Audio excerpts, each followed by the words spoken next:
Hey guys, we're going to get to the Monday Night Raw review here on the WWE podcast in just a minute with thoughts on Extreme Rules as we creep closer to that pay-per-view in just a few weeks.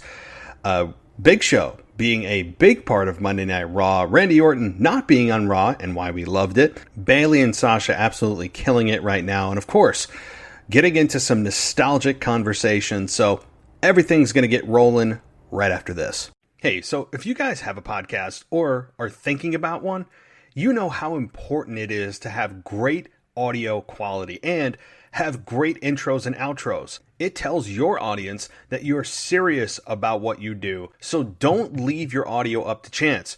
Get it done by a professional, and look no further than Alex with DB Sound. He's on Fiverr and has over 1,300 5-star reviews. There isn't a single negative review. Guys, I've never seen this on Fiverr. So check out DB Sound. And what does he offer? Well, there are 3 different packages starting at $10, $20, and $30. And he offers volume leveling, noise minimizing, adding your intros and outros. He'll deliver it as an MP3 and a super quick turnaround. That's extremely important, right? You want your product done well, but you want it quickly. So again, you're going to want to search DB Sound, all one word, on Fiverr, and I'm going to put a link to this service in the description of this show. So you're going to want to check this out, guys. DB Sound, go check it out and experience it for yourself, and you'll understand why there are 1,300 5-star reviews for this service. So check it out, guys. You'll be really glad you did. The WrestleLogic podcast with Drew and Casey is the place to get caught up on the top wrestling news stories of the week, along with fun conversations about the past, present, and future of professional wrestling. The WrestleLogic podcast drops every Tuesday on Apple Podcasts and Spotify. Just search WrestleLogic. Welcome to the WWE Podcast, the most passionate and authentic wrestling analysis on the web. We've got you covered with every Raw, SmackDown, and NXT show, giving you a no bullshit opinion. We know you love wrestling. We do too. So let's get this show underway. And that's the bottom line. What? 'Cause Stone Cold said so.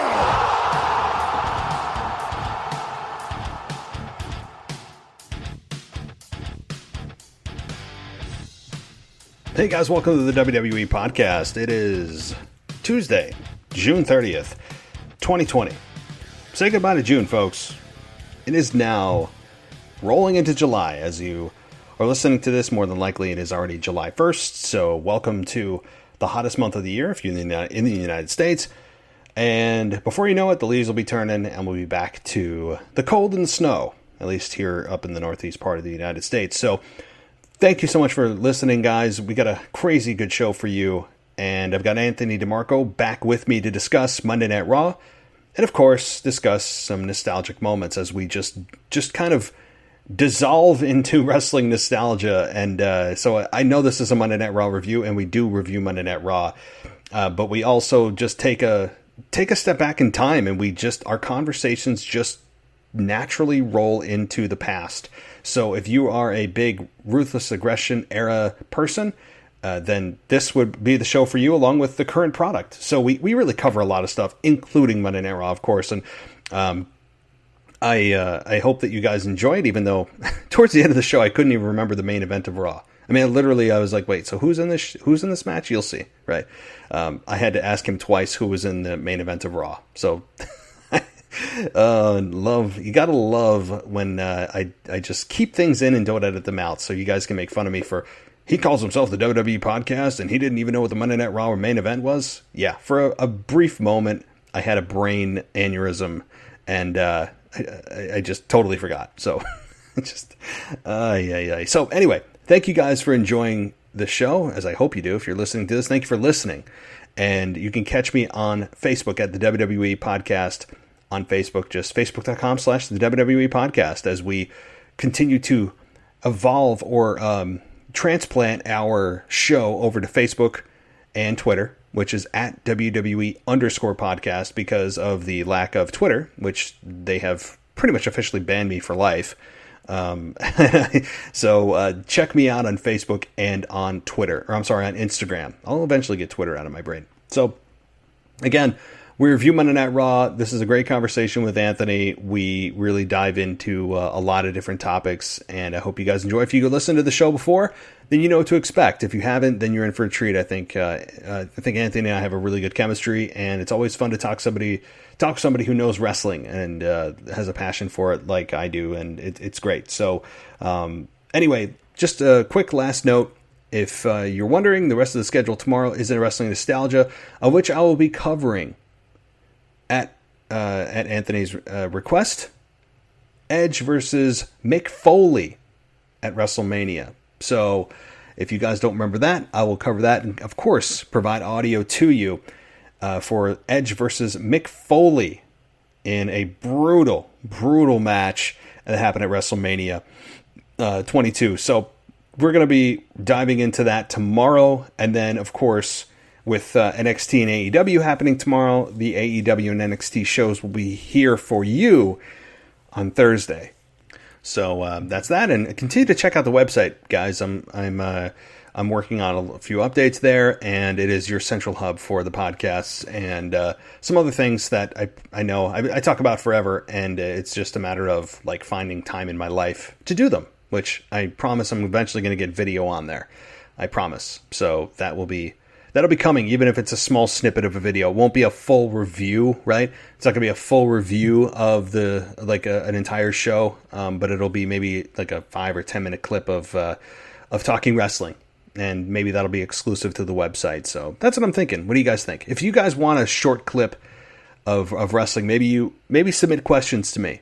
Right, so I can go dive in with a video response via a question to realwwepodcast@gmail.com, or you can like direct message me on Instagram or Facebook and just say, hey, I'd like you to discuss this or answer this question. Maybe that's something I'll do at like users request or listeners request, and do video podcast that way with just like a 5 or 10 minute discussion or response to questions or comments. So send them to realwwepodcast@gmail.com. All right, enough of that.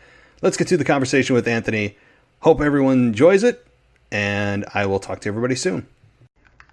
Welcome to your Monday Night Raw review. I've got my co-host here, Anthony DeMarco. You guys know him, been a co-host for a long time now, and really glad to have him back as we get closer to Extreme Rules. But no, it's not just Extreme Rules this year. It is Extreme Rules, the horror show. So, Anthony, welcome back to the show, and hope you're doing well. Yeah, man, same to you. Hope you're doing well, too. And, yeah, I'm pretty perplexed with the way they're presenting Extreme Rules and all right now. Yeah, how do you view, first of all, I have to ask, like, where is this horror show coming from? WWE seems to want to put a little spin on everything they're doing right now. Maybe it's because ratings are down and they try to garner interest. Maybe they're just doing it because, hell, we can do anything we want with no fans here, and, you know, it's kind of time to experiment and do what we want. But beyond the name of the show, which I'm curious on your thoughts and what they're doing with it, but the overall card that's starting to take shape. Well, I think that you said it on one of your last week's shows, that it's kind of like a card of placeholders where all of the matches I'm excited for in some capacity, but at the same time, I'm not really expecting anything monumental from the pay-per-view. Like Drew McIntyre versus Dolph Ziggler. Anytime Dolph Ziggler's in a match, or a program for that matter, it garners my interest. He's a sure thing. He's a slam dunk all the time. But do I even think there's a snowball's chance in hell of him dethroning Drew McIntyre? Not at all. You know, the same thing for the SmackDown Women's title. I like Nikki Cross. I like what she's done lately. I think Bayley's on the best run of her career. But do I think that Nikki Cross has a chance of even winning the belt? Not at all. On the Raw side of things for the Women's Championship, again, I like Sasha Banks. I like Asuka, but I don't think Sasha Banks is going to be the one to dethrone Asuka, especially this short-lived. Then you have that Swamp match, which I'll get into later with you, but I'm just expecting some bad theatrics from WWE there. But again, I don't know if Braun Strowman is going to lose the Universal title to Bray Wyatt at that point. So while I think a lot of the matches are going to be good in terms from an in-ring perspective, I'm just not expecting anything monumental to shift in terms of the landscape of WWE. I don't either. And yeah, if you listen to my show, I don't really have a change of opinion. It's pretty much steadfast that this is a show I'm interested in from a wrestling perspective. Like you mentioned with Drew and with Dolph, I expect a very good match. There'll probably be some somewhat believable moments, but I really, really would be floored if they decide to go with Dolph after all this time and having Drew lose the belt. It would be an absolute shocker, and not in a good way. But yeah, certainly Dolph has my interest too. Anytime he's in this position, it feels like a lot like the Kofi Kingston situation, a little bit recycled, where he said it should have been me, it should have been me, it should have been me, and he's kind of rehashing that with Drew, saying I'm responsible for you being here, and so I'm interested in the match from the quality standpoint, and I'm expecting this to be a one-off as Drew moves on to probably Lashley/Lesnar at SummerSlam. I think that's what we all believe is happening, as Lashley kind of quietly takes a back seat, which is, I think, with Lashley taking a back seat, it's a good thing, but I would also like to see him dominating on a weekly basis, like to a point where if you're going to build him up for Lesnar, which is what I thought, and I thought many other people thought was going to happen, you would think they would be more prominently featuring him kind of in a parallel with Drew, rather than just having him kind of silently in the shadows with MVP. Yeah, to be honest, I'm kind of disappointed that they didn't continue that feud with Drew and Bobby Lashley, because I thought as soon as Drew won the belt and dethroned Lesnar at WrestleMania that he was the most formidable opponent. And while I've really liked Drew's reign, and I think, to be honest, he's the best babyface WWE champion the WWE has had in quite a while, to be honest with you, I've been kind of underwhelmed, not with him per se, but how they've utilized him, in the sense that it's just kind of one feud, one after another. Since WrestleMania, which was the beginning of April, he's on to his fourth opponent, because he faced off against Brock, then he went directly to Seth, then right after that to Bobby Lashley, and now right back on to Dolph. And while, like you mentioned, I'm sure that Lashley and or Lesnar will circle back by SummerSlam time, I just wish they invested more into like one concrete story. Like, I always liked post-WrestleMania seasons because it usually was like the beginning of like a drawn-out feud. Like, I remember Batista Triple H, like, and I'm talking not in the most recent rendition of their feud. I'm talking about in 2005. Like, they fought at Mania, then they fought at Backlash, and then they fought at, I believe it was Armageddon in the Hell in a Cell in June. And on a side note, that was one of the best Hell in a Cell matches I ever saw. But I kind of wish, like, why not have a Drew versus Bobby Lashley, like 3-4 month pay-per-view long feud over this? Because, he didn't exactly beat Bobby Lashley clean. There was some, interference on Lana's part and MVP's part. So I thought they kind of left the door open for it. And that's not to say that I kind of want, and that's not to say I don't think that they'll come back to it, but I just don't always see the need to just rush into the next into the next feud on the following pay-per-view for a one-off with Dolph. And obviously at this stage in his career, we know that Dolph just is what he is. He's just going to come in and put talent over and do so believably, because he is one of the best in-ring workers that WWE has.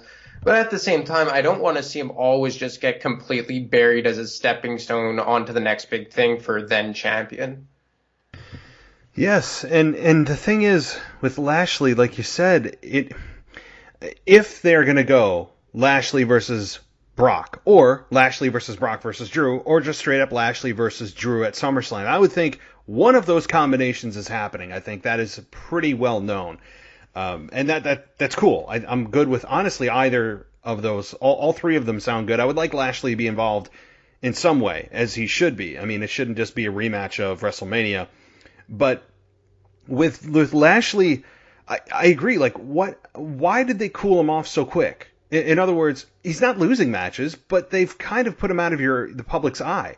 He's on Raw, but very quickly. He's not in anything of any kind of center stage of the show. He's not in anything that's significant at all, other than telling Lana he wanted a divorce, which, thank God, get her off my screen, please. I do not need Lana. I've said that so many times. I'm over Lana as a character. I'm over Lana. I've been over Lana for a very long time.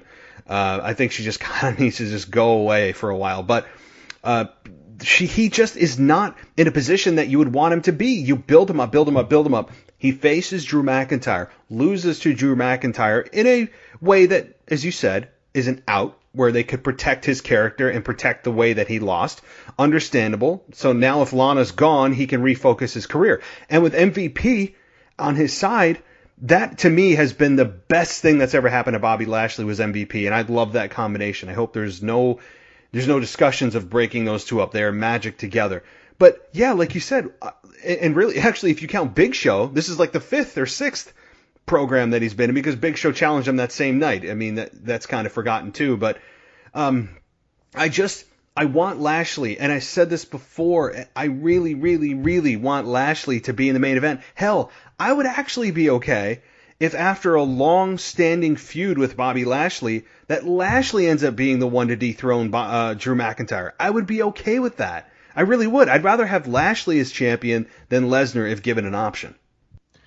Yeah, I didn't really understand why they moved on from Bobby Lashley as the number one contender right off the bat. And I think it's almost like a lost art now. And I know that a year and a half ago, or however long it's been, they abolished the rematch rule. But it just seems that nowadays they jump from one champion to another. And unless you're Brock Lesnar, you have your time in the sun and then you quickly get moved on to. Like, look at the past couple WWE champions. Like, they've all just continued one after another. Like, you went from AJ Styles, or actually even going back before that, you went from like Randy Orton to Jinder Mahal to AJ Styles to Daniel Bryan to Kofi Kingston to Brock. Like, there's no correlation. It's just one after another, and you don't see any one guy, linger around the main event scene for one time, like for too long at a time. And I think a guy like Bobby Lashley, who they've done just such a masterful job building up in such a short amount of time, in large part to MVP, as you just pointed out, I think that they could have really had probably a summer-long length feud here between Drew and Bobby Lashley. And then once you got to SummerSlam, interjected Brock into the mix.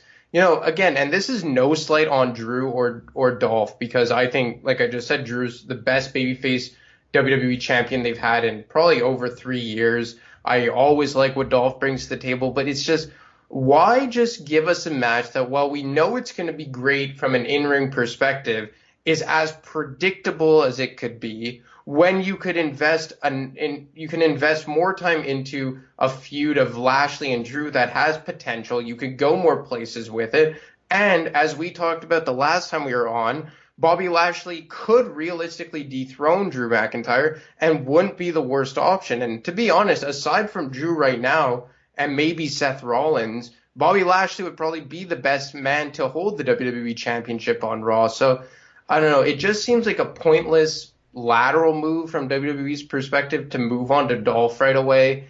And I don't really like how, I guess I kind of just miss a general manager steering the ship on Raw from a TV perspective, because I don't really like how a guy marches out to the ring, gets into a short argument with the champion, and now they're booked for a title match. I just kind of like a better reasoning for it. So, and to be honest, I was just really looking forward to a lengthy Drew McIntyre, Bobby Lashley program. So for that reason, I'm kind of not looking forward to Dolph Ziggler and Drew McIntyre, even though I know it's going to be a really good wrestling match.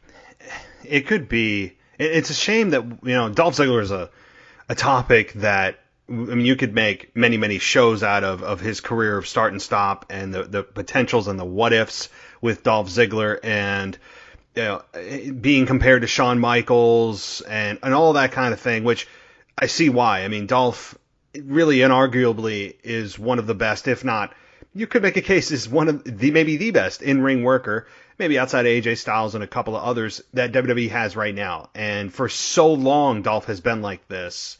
And like you said, it's a shame, though, because this could have been a really good match from the perspective of being concerned that Drew's title's in jeopardy, which we all know we're taking that off the table. So that's off the table for fans. So fans are just looking at this going, this is going to be a good match. Like, they're looking at it from the perspective of, I'm looking forward to the quality of the match, instead of going, oh man, it's possible Drew, Dolph might win. There's at least a chance. There's not. Like, there is no chance that Dolph Ziggler wins here. That's the shame of this whole thing, is it's missing the depth, other than the quality of the match, which we all know is going to be really good. But to your point about the general manager, yes. So now we need to be careful what we wish for, right? Because for so long, fans have been saying, including myself, like, oh my God, the GM role is so overplayed. It's done. It's run its course many, many times.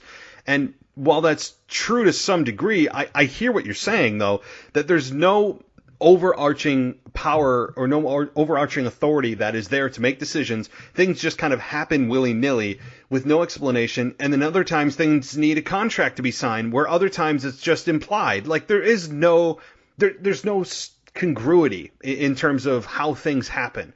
So I guess you got to kind of pick your poison. Do you want an overarching general manager to be there to make those kinds of decisions, or do you want kind of the willy-nilly, the inmates run the asylum and things just kind of happen and we don't have to think about that kind of environment? And I get it. But the last point that you made about the congruity, about no champion seeming to have a long-standing program, it's just kind of one to the next, to the next, to the next, and kind of here and there and up and down. I think this is another much longer discussion, and it could be another whole show, but I think that when you look back at the history of the WWE Championship over the last few years, there is no real congruity. Like you said, there's no real pattern or plan, if you will. It does look very willy-nilly.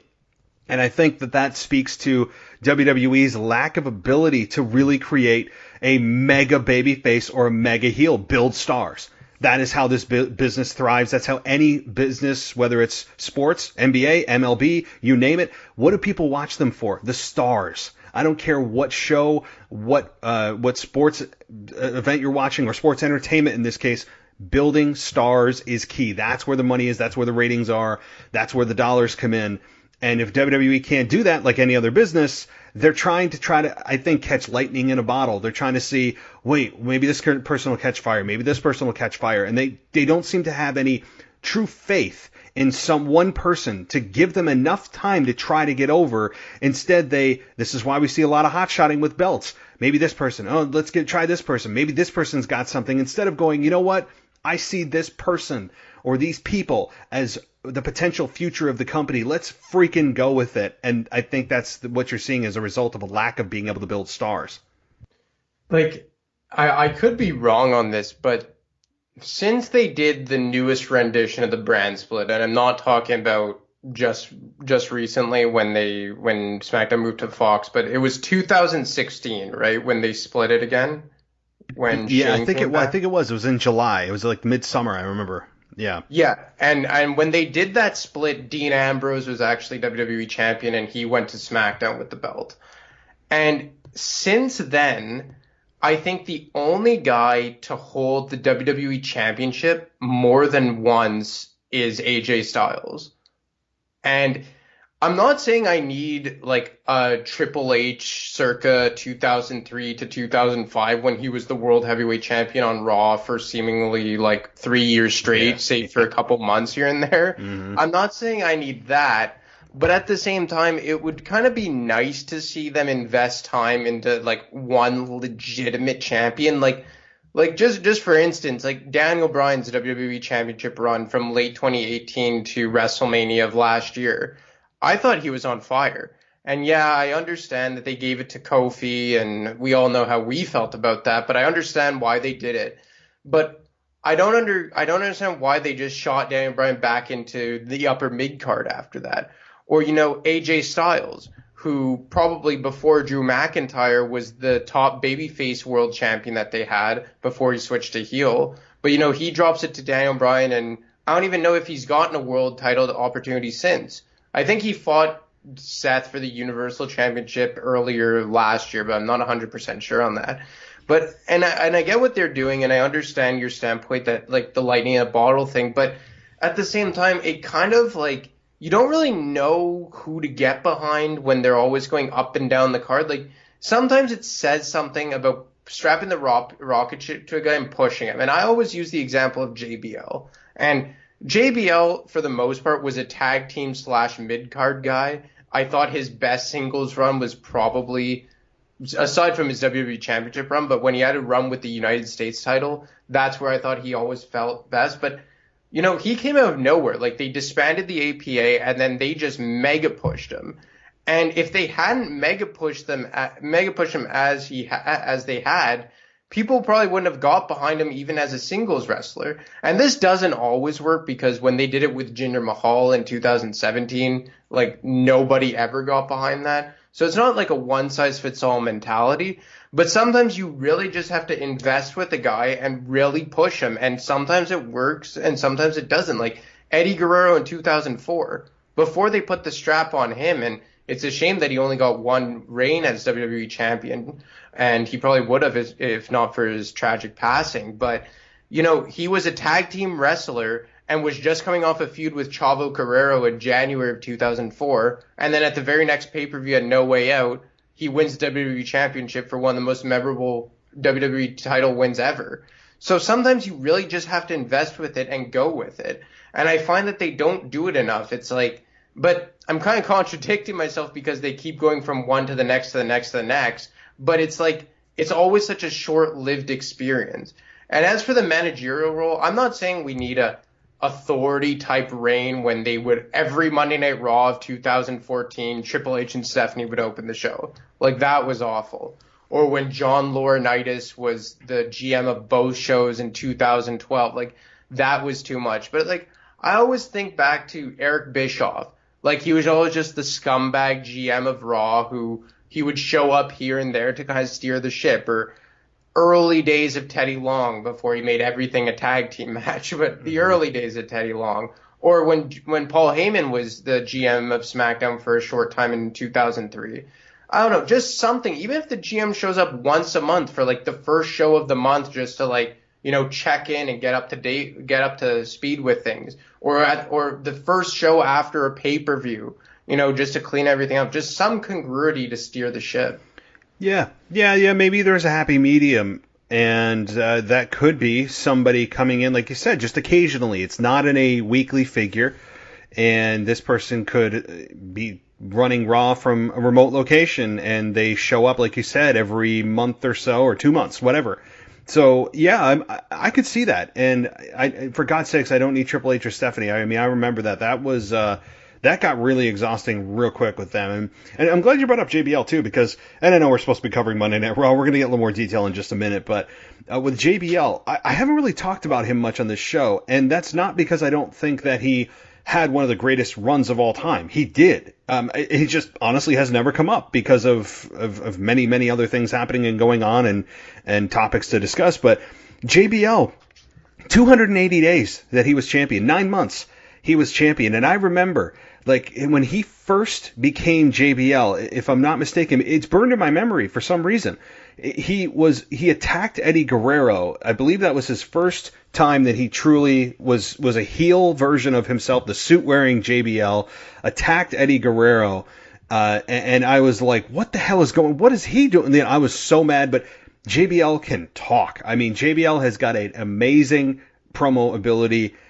He may talk too much, but he can talk. He can cut an A+ promo if he wants to, especially as a heel. He is built to be a heel, and I think we underestimate the run that JBL had. Not you and I, but the WWE fans as a collective really underestimate the run that JBL had on SmackDown to get Eddie Guerrero over, to eventually lose to John Cena at WrestleMania 21. That was the ultimate destination, where John Cena was then handed the baton.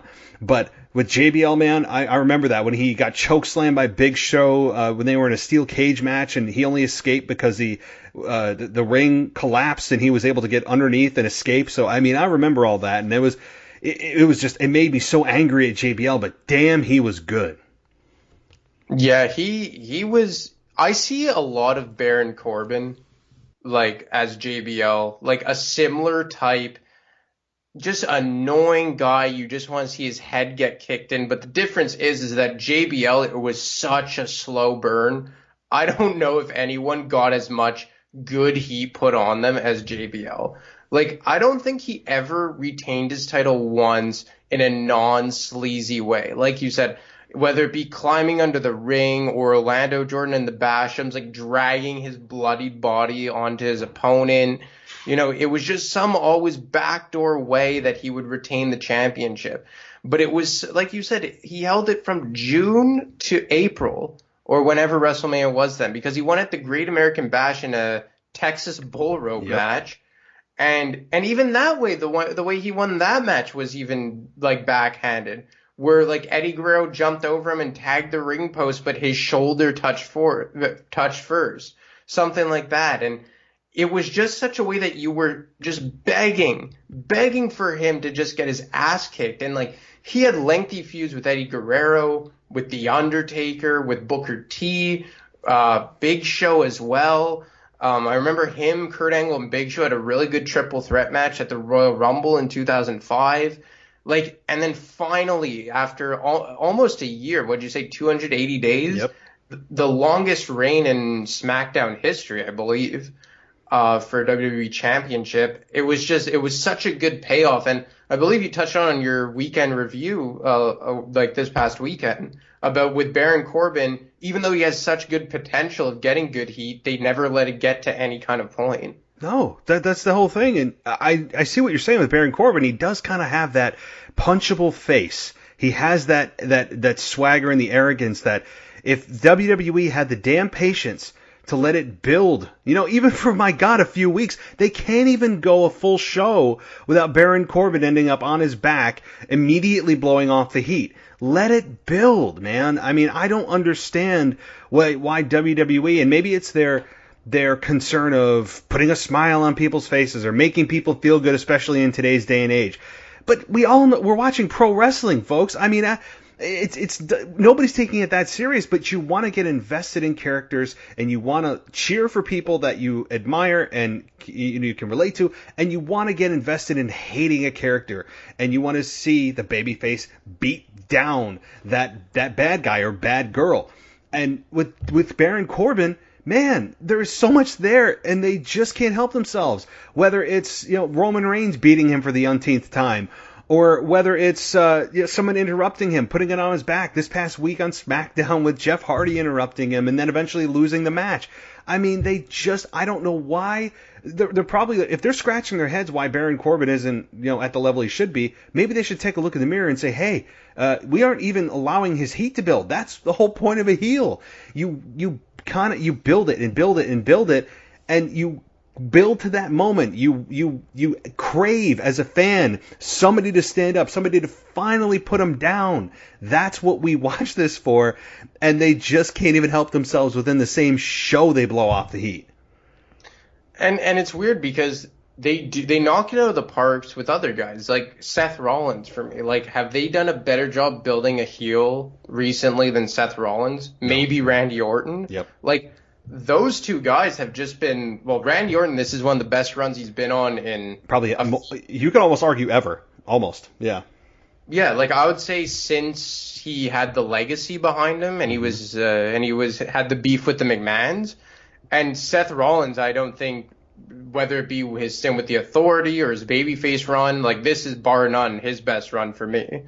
And they are just doing exactly what they did with JBL, while just making the fans just want to see these guys get their ass kicked. But because it's just such a slow burn every week, like this past week on Monday Night Raw, again with Seth Rollins, you know, he just keeps getting the upper hand and the upper hand and the upper hand.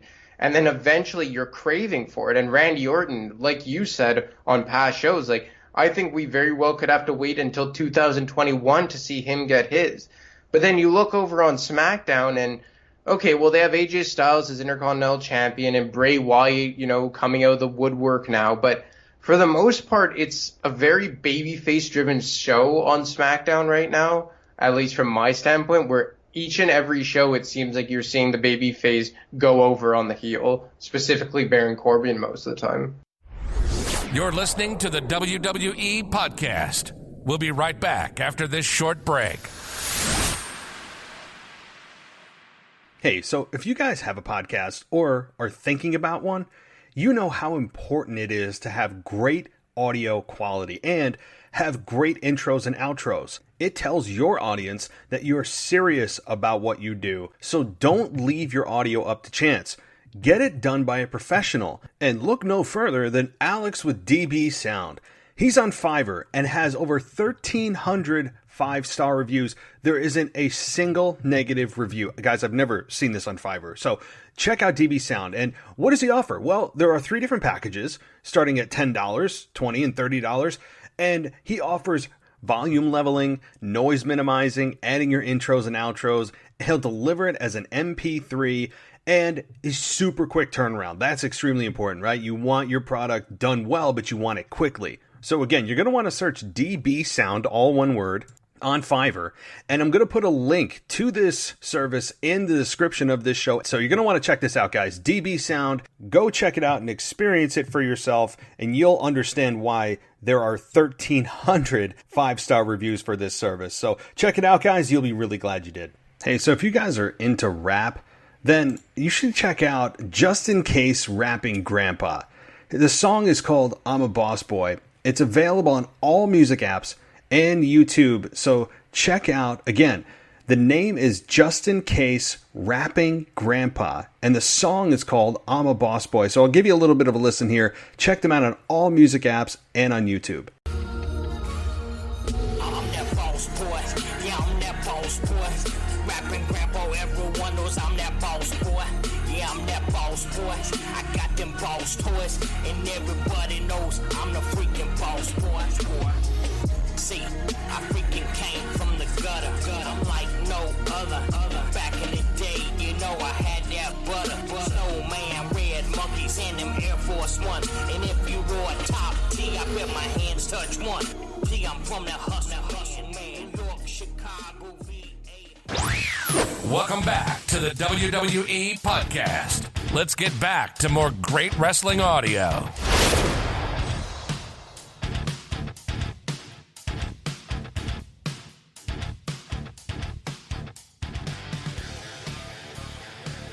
Yeah, Baron Corbin he's the butt of a joke. He's the butt of every joke. He has no henchmen. He needs henchmen to take his bumps for him.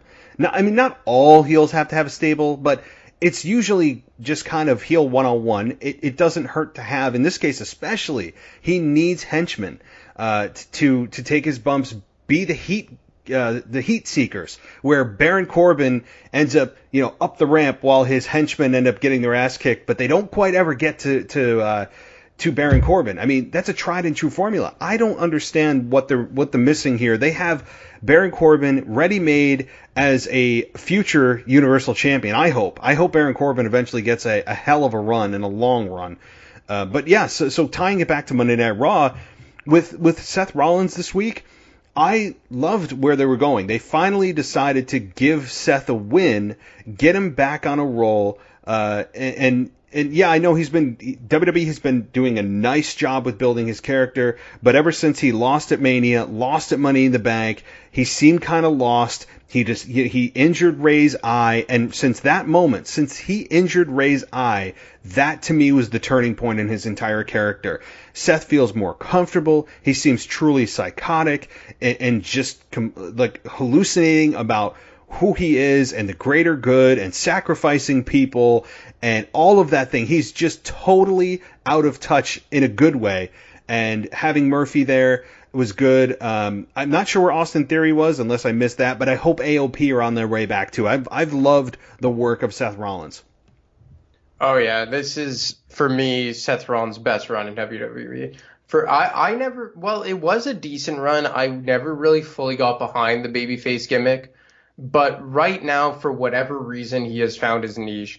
And I never thought in a million years that they would be able to make Rey Mysterio as relevant as they have with this, but they found a way to do so. And that's very telling, especially given the fact that, Rey Mysterio is a legacy star that's very driven by crowd reactions, at least for me, like the pops. Like, he was never one of my favorites, but I always, enjoyed watching him. but it's incredible that they've been able to make him in such a relevant feud. You know, there are a few things relating to this program that kind of make me scratch my head. Like, I don't see why Humberto Carrillo and Aleister Black are still kind of lingering around, and we've never really kind of heard from them. Well, I guess Humberto kind of talked briefly this week, but you don't really know what they're doing. Are they just here like helping out Ray? I don't really understand it, especially more from Aleister Black's standpoint. But aside from that, yeah, I've really liked this program, and I'm looking forward to where they're going with it.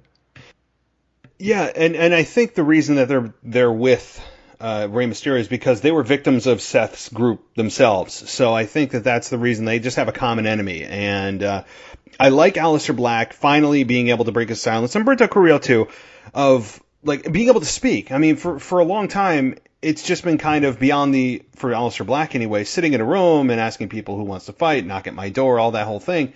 And it really wasn't much from there. And he went to a really nice program with Buddy Murphy, or Murphy. I just cannot get over Buddy. I mean, Buddy Murphy just flows, but nonetheless, we have now, finally, we hear something from Aleister Black saying, now I know something about evil, and I know evil when I see it. And I like the line. I mean, he has a lot there that I think is untapped, and I hope that after this whole thing is over, that they move Aleister Black into some kind of contention for a championship, maybe United States Championship facing Apollo Crews or something like that, who seems to be potentially waving in the way of MVP. There's rumors of MVP convincing Apollo Crews to join, and eventually Apollo Crews turns heel, which I don't think would be the worst thing in the world for Apollo Crews, who has been a babyface, unless I'm wrong, for the entire time he's been called up from NXT. So that would be a nice program as well. But I think there's a lot there with Aleister Black. But to kind of close things with the Seth Rollins deal and Ray, I agree. I mean, I've said that for weeks and weeks and weeks, that Rey Mysterio we're getting way more juice out of the squeeze than I thought we ever would with Ray. When you have a star of that age, with that much mileage, a history of knee injuries, coming back, you think he's just kind of a legacy star. He'll do a match here and there. He'll get in some programs that are, okay, and he'll cut a good promo. No, we are getting Rey Mysterio of like 2001. Like, I mean, maybe a step slower, but for all intents and purposes, this is truly Rey Mysterio. I'm loving this version of Rey Mysterio, like, a lot. And seeing Dominic there too adds more depth to Rey's character. It makes him a little more relatable. It's a father and son fighting against evil, and they're protecting one another. There's a lot there to like, and this whole dynamic with Seth and with Seth and Ray has been really good. I think that this is well exceeded what I thought, or anybody probably thought this was going to come off as. And this is with no crowd. I mean, I'm curious to see how a crowd would react to this. I think very positively. And I guess the question is, where does this program end? I mean, does it have match one at Extreme Rules if Ray's, quote, cleared? Or does it get strung to SummerSlam? I mean, I would assume that the final match would be at SummerSlam, but what are your thoughts on that? How does this play out? Well, I think eventually Seth is one way or another going to make his way back up into the WWE Championship picture. But given where Drew is and how you kind of have to assume that Lashley will eventually get back in there and Brock as well, I could see Seth being tied up with Ray at least until the end of the summer. Like you said, Ray hasn't fought in, going on 2 months now. So they've really let this slow burn here. I think Extreme Rules will be some variation of a tag match involving the Disciples and Dominic and maybe Humberto Carrillo. And then I'm not sure if there's a pay-per-view between, I would assume so, a pay-per-view between Extreme Rules and SummerSlam. But I could see SummerSlam being the big payoff with the final one-on-one match between Ray and Seth, which I would have to assume Seth would probably go over in that instance. So I just looked, just to confirm, and there is no there's no pay-per-view between Extreme Rules and SummerSlam. I mean, it is just Extreme Rules. I mean, then you have NXT. Well, it was supposed to be in Boston, the NXT TakeOver, and then SummerSlam, both in Boston, of which obviously not going to happen. But so there's no delay. I mean, it goes from July 19th with the WWE Extreme Rules, the horror show. I mean, what is that? We don't know. And then August 23rd is SummerSlam. So a good 5 weeks or so between Extreme Rules and SummerSlam. So no, there's no pay-per-views, no pit stop. Oh, well then, because isn't the one that usually follows SummerSlam Hell in a Cell? Usually, I thought it was October. I get all mixed up every year with the way they change them. Maybe Night of Champions in September. Hold on, let me. It doesn't. It says WWE to be announced, so I don't think that they have announced the September pay-per-view, and probably for a good reason. I'm thinking that maybe they're thinking by September timeframe things may be a little more open, and it would depend on what pay-per-view that they want to. What schedule they want and where they want to be or where they could be, because obviously every state is different right now with the reopening and phases and all that kind of thing. So that's probably by design. I mean, WWE plans their pay-per-views out like a year in advance, so at least. So I think that's probably the reason. Well, I think in one way or another we'll blow off at maybe the pay-per-view after SummerSlam, and especially if it's Hell in a Cell. Like, I could see maybe a Seth versus Rey Mysterio Hell in a Cell match, because that's typically the final blow-off to a lengthy program. So I could see it maybe going on the pay-per-view beyond SummerSlam just to kind of make it a trio there. But you never know. Like, perhaps it ends at SummerSlam. I do think one way or another that that Seth will work his way back up into the main event picture. But I could very well see a lengthy pay-per-view program with Rey Mysterio before that. Yeah, definitely. And if it blows off in the Cell, yeah, hell yeah. I mean, that's to me, when you and I have talked about this too, but that's how the Cell should be used. It shouldn't just be another thing on the schedule that just happens to come around and whatever feuds are going on are deserving of the Cell. That's BS, right? So to me, this program, if it indeed is strung out through the end of the summer into early fall, which I think they could, I really do, then yes, it is deserving of the Cell, where eventually Rey Mysterio, you would think, gets the victory. But to be honest, in this program, maybe Seth ends up coming out on top simply for the fact that Seth Rollins has a lot more days in WWE than Rey Mysterio does. So maybe it's not the good guy that ends up winning this whole thing, and something really dastardly, ugly, evil that Seth does to put Rey Mysterio out of commission for indefinitely. I mean, like, I could see Seth doing something despicable, puts Rey Mysterio out of commission, and then you have somebody else step up to the plate to try to make an example out of Seth. So I hope it's the Cell. I do. But don't forget about the last time Seth Rollins was in Hell in a Cell, so we got to shake that memory off. Oh, God, that was bad. Yeah. That was pretty much the downturn of the Seth Rollins babyface character, if you think about it. And, like, on a side note, doesn't it suck that they've made so many gimmick pay-per-views now? It does. Like, I remember, like, I mentioned it just before when, Batista and Triple H had their blow-off at Hell in a Cell. Or I remember DX versus McMahon and Big Show in the Hell in a Cell. Like, I believe Edge and Undertaker had a really good Hell in a Cell match. Undertaker and Brock Lesnar had a Hell in a Cell match. Like, there's just so many instances where the Hell in a Cell is warranted. And, like, there's a reason why it's there. Like, it's the final, that's the last thing, the final step to, like, the culmination of a program. But now it's like, it's an announced pay-per-view, so it almost has to happen. And I've never really understood it. Like, well, no, gimmick matches should have a reasoning behind it. Like we were talking off air about Mick Foley. Like, that's when hardcore matches would come out because his whole character was the hardcore legend. But Hell in a Cell matches were usually, you split the first two matches down the middle, and now this was the big payoff, the tiebreaker. Or, an elimination chamber. You had 6 guys intertwining in a feud of some sort, and then it would take place at Survivor Series or SummerSlam. Not just that the pay-per-view rolled around the calendar, and now you had to just throw in maybe 4 or 5 undeserving challengers in there just to fill up the match. I just find that I get what they were doing, and maybe sometimes it's not the end of the world. Like, I think Money in the Bank as a whole pay-per-view itself isn't so bad, or obviously the Royal Rumble. But matches like Hell in a Cell and Elimination Chamber, TLC, like I remember once they had a pay-per-view called Fatal 4-Way, like those kind of pay-per-views, I've just never understood why they went down that avenue in the first place.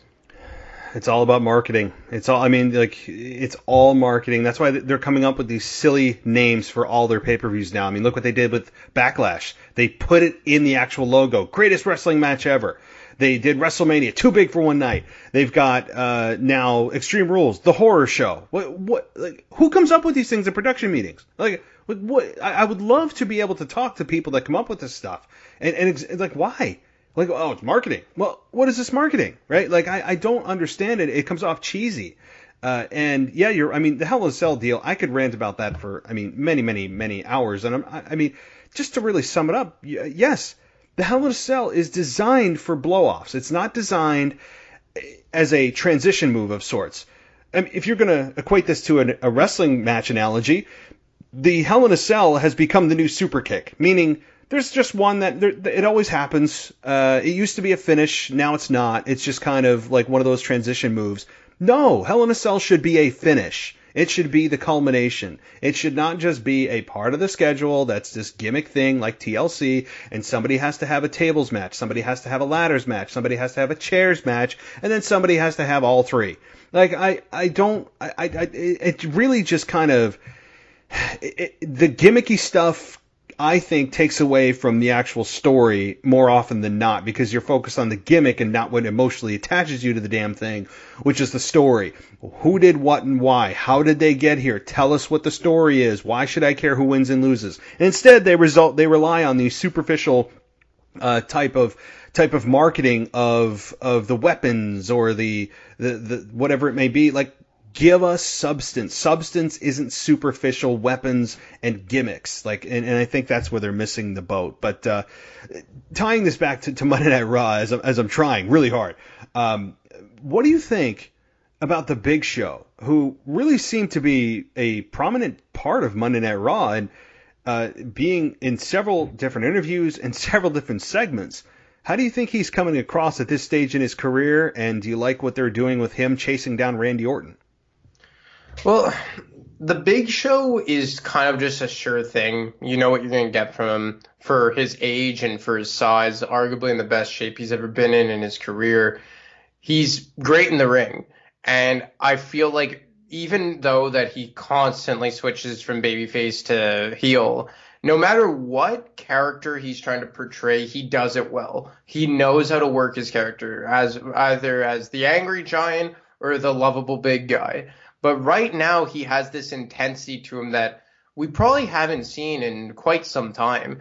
And with Randy Orton, they're two legacy stars. They're both guys that were popular when I was like really in my heyday of wrestling. So I find it's pretty cool tying it into the whole, nostalgia part of it. And again, it's going to be a big program. These are like the definition of veterans in the ring and character-wise. You know what you're going to get from both of them. But at the same time, do I want Big Show in such a prominent role, like being involved in 2 to 3 segments per week? Maybe not. I wouldn't be opposed to them scaling it back a bit. I'm a sucker for nostalgia. Like, I like it when older guys come back. That can still work, of course. But at the same time, I think that there should be more time given to, up-and-coming guys than giving Big Show maybe 3 segments. I thought they kind of overdid it a bit, but all in all, I like what he's done for the past 2 weeks. The WrestleLogic podcast with Drew and Casey is the place to get caught up on the top wrestling news stories of the week, along with fun conversations about the past, present, and future of professional wrestling. The WrestleLogic podcast drops every Tuesday on Apple Podcasts and Spotify. Just search WrestleLogic. I do too. And I hear you about Big Show taking up a lot of time. By the same token, Big Show, he hasn't been on Raw, up until he returned to face Drew McIntyre out of nowhere at WrestleMania for, a couple of years. He hasn't competed on Monday Night Raw prior to that. So I'm okay with Big Show being, I know it was many segments, and you could make the argument about the fact that, yes, this should be for younger talent. And I get that, and I agree. At the same time, Big Show's not here for very long. Like, it's very unlikely that he is going to be here past this Randy Orton pit stop, which is exactly what I think that is. It's a pit stop with Randy Orton, who's eventually going to take out Big Show. I think that's ultimately going to be what's going to happen. Maybe Ric Flair ends up giving him a low blow, and it happens the way exactly it happened to Christian.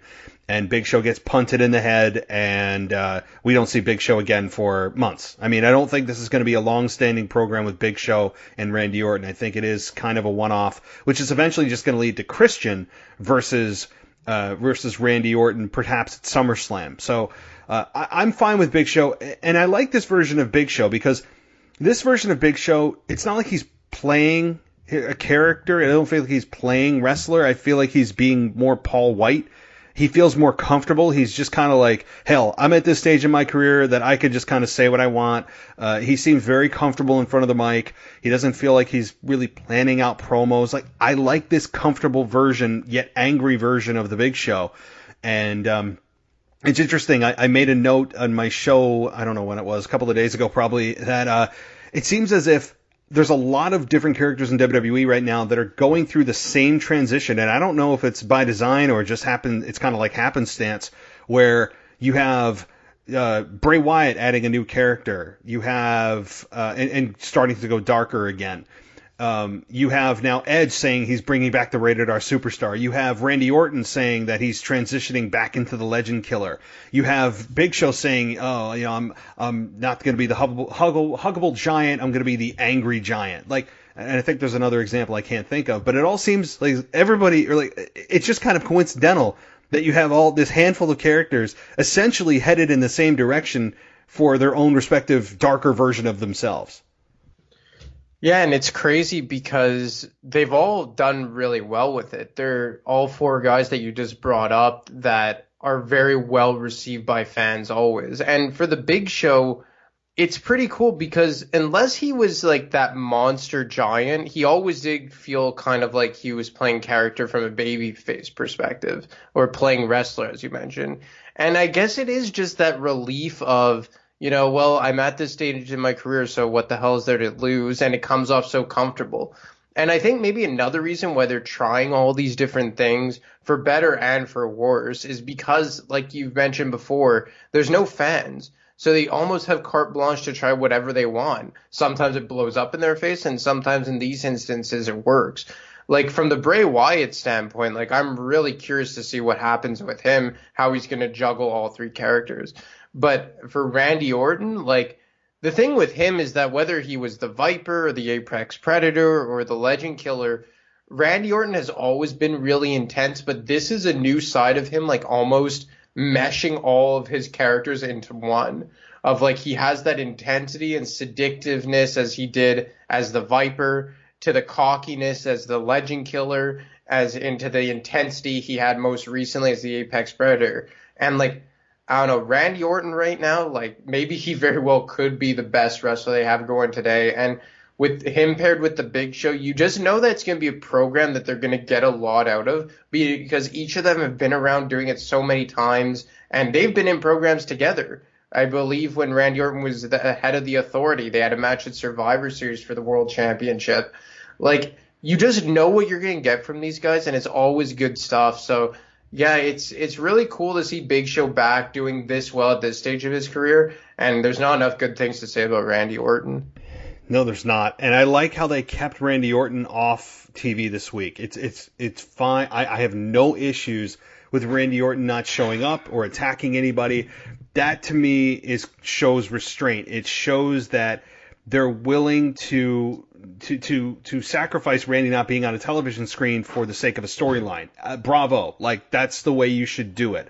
It doesn't need to be a payoff every single week with everybody you think is going to be there. I don't need to see him every week, because it creates a desire to see that person. Even if you hate that person, it's a desire to see them come back so they get their ass kicked.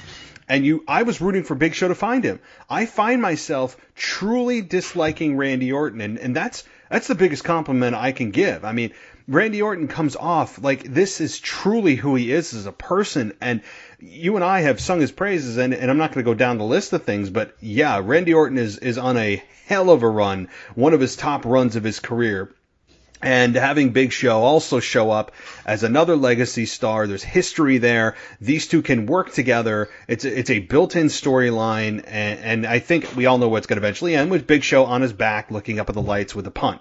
And that's fine. That's fine. I think that's how it should end. And also having Ric Flair. It's kind of like their own little throwback nostalgic storyline happening in 2020 with Flair, Orton, and Big Show all in one story. And I'm cool with it. Ric Flair seems to be, I mean, he's 70 plus years old, so he's not exactly as sharp as he was, back in 20 years ago on the mic. So he's not awesome on the mic like he was, but Ric Flair is certainly doing, I think, adding to it with teaming back with Orton, hitting the low blow on Christian, and Ric Flair again, I think is a nice addition and really a surprising addition to the whole storyline with Ric Flair being involved.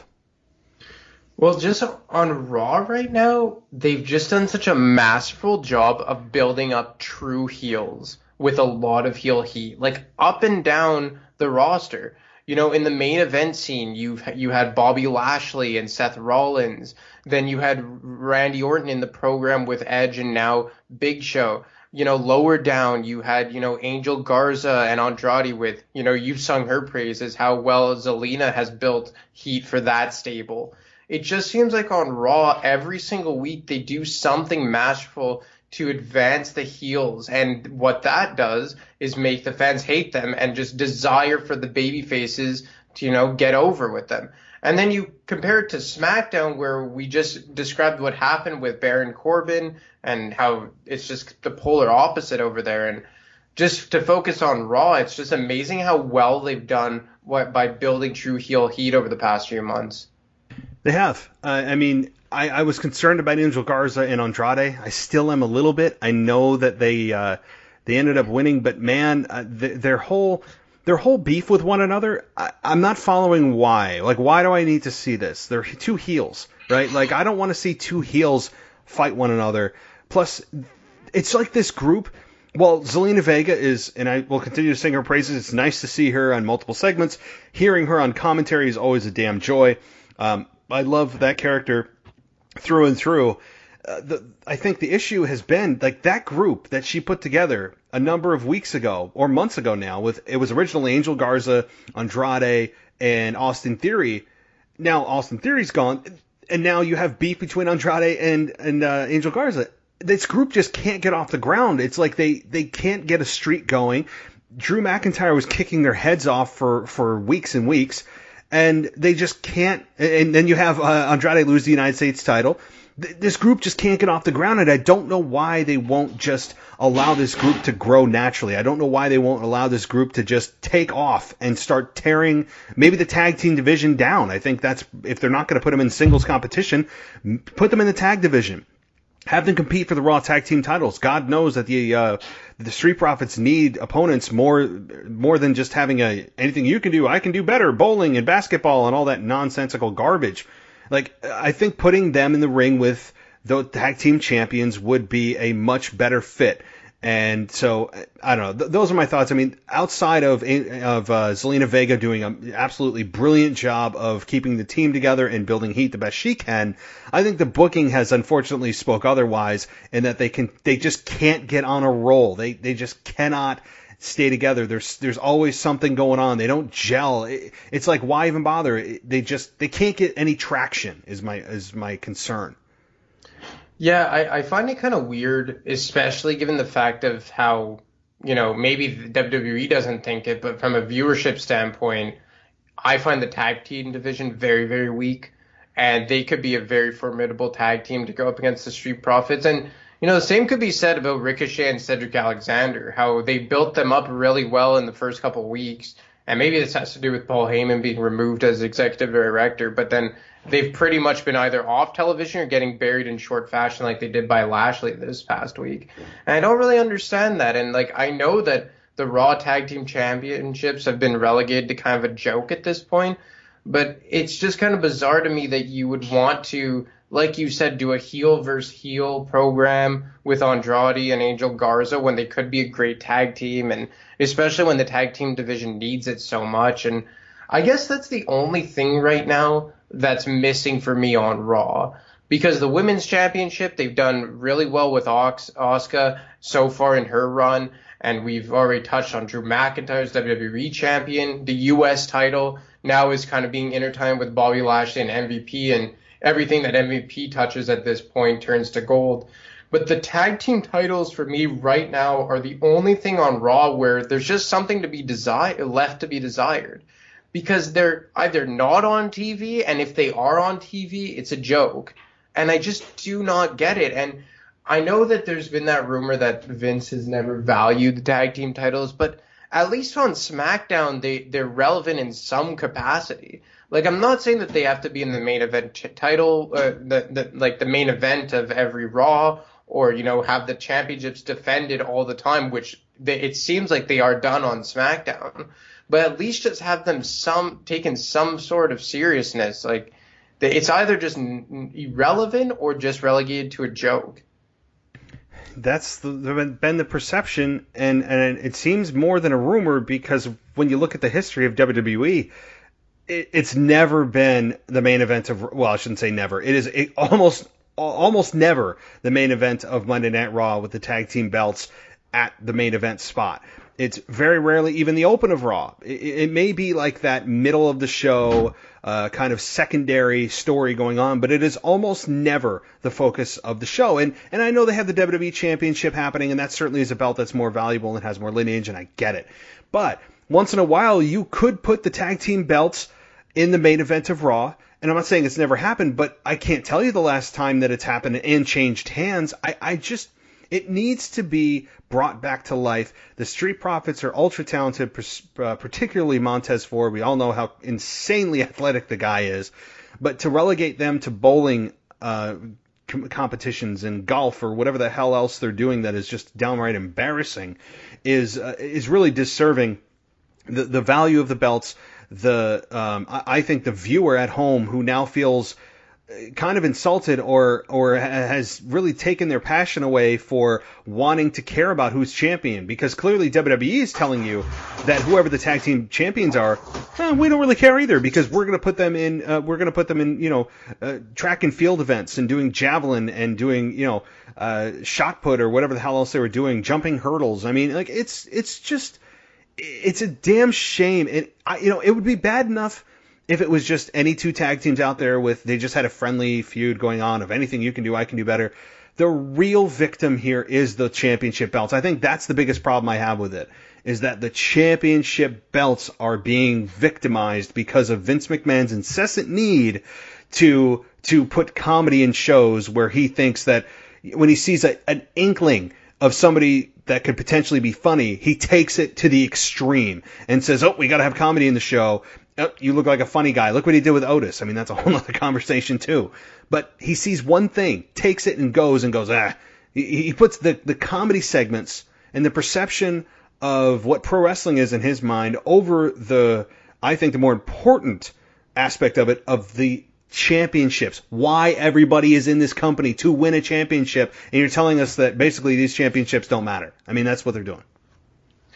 Yeah, and it's kind of weird because on SmackDown, it seems like they've really valued the tag team championships. And maybe that's just because WWE is so behind New Day for the merchandise they sell. But, they had that great match at WrestleMania, which I guess it wasn't really even a tag team match, but it was that crazy ladder match. And they've had a bunch of different kind of like multi-man matches and this and that. And the tag team titles are always around, I guess mainly just because of the New Day. But it's sad to see the tag team titles on Raw being relegated so poorly, because at one time, like, they were really valued. Like, I liked it when AJ Styles had the US and the OC had the Raw tag team titles. I think the tag team titles can do a lot, even when you intertwine it in the main event storyline, like when Braun and Seth won them last year. But right now, like, I don't even know how you can possibly come back from this, because it seems as though there's no tag team division on Raw. Like, sure, you have the Viking Raiders and the Street Profits, but aside from that, like, who do you really have in the tag team scene? Like, yeah, sure, Angel Garza and Andrade, but like you just alluded to, are they really being built for a tag team? Ricochet and Cedric Alexander, they started off being built very strongly, and then they lost to a couple nobodies and haven't won since, even if they have been on TV. So yeah, it's sad to see, because right now Raw is just so positive in almost every other capacity, but it's just the soul, that little bit from the tag team's titles scene that I just can't get by right now, and it's kind of bothersome. It is. And I mean, I think we've made our point with how WWE is portraying the belts, and it's just disheartening with how they treat those Raw tag team titles, and hopefully it improves. I mean, they got two athletic guys on the holding the belts, and certainly if you stop trying to build a wedge or drive a wedge in between Angel Garza and Andrade in the tag team division that's already super weak and has very little depth, why they're trying to drive a wedge between these two, or why I'm supposed to care that two heels are angry with one another. I mean, there's just so many levels as to why viewers should not care about this and why they actually should want to see them stay together. But that's neither here nor there. So, okay. But from one tag team champion to another, of Bayley and Sasha Banks, they got the win this week in one of the really, really great closing segment in that tag match that closed Raw, or should I say handicap match, really, with Bayley. Or no, it wasn't a handicap. It was 2-on-2 with Sasha and who was Sasha's partner? Dolph. I'm sorry. Yeah, Sasha and Dolph against. We had, oh geez, I'm like losing my mind tonight. Drew and Asuka. Jeez, sorry guys. I'm like, I have my notes all scrambled up. So yes, we had Bayley and Sasha also on commentary early in the night, and I love them on commentary. They are almost as enjoyable as we have with Zelina Vega on commentary as well. And I love Bayley. I think you and I have said it too. Bayley seems to really be super comfortable. Like, Bayley seems to be really, really comfortable in her role. I have no issue with Bayley as champion. I hope she continues on her reign for over a year. I think that's probably where they're headed, given they're already 3/4 of the way there. Getting Sasha the win here, I think, was also super important. Getting the victory over Asuka, the closing segment here was really well done, from finish to reversal to finisher to submission to reversal into I guess a pinning combination that Sasha got the victory in. Really well done. That had me hook, line, and sinker. And I don't know. I think we all know where this is probably headed. We've seen it for many, many, many weeks, with Sasha eventually turning on Bayley, or Bayley getting angry with Sasha, making Sasha the default babyface. Eventually we'll get there. I don't know if that'll happen until we get actual fans, a significant amount of fans in an arena to see that. But anyway, that's kind of getting ahead of ourselves. How do you like Bayley and Sasha as women's tag team champions, and Bayley as the SmackDown Women's Champion? I think they're the best thing in the women's division right now, especially with Becky Lynch gone. And I was not the president of the Becky Lynch fan club, but you couldn't deny how hot and how hot she was for a year from a crowd perspective. But with her gone, Bayley and Sasha have really picked up the slack, and much more so Bayley.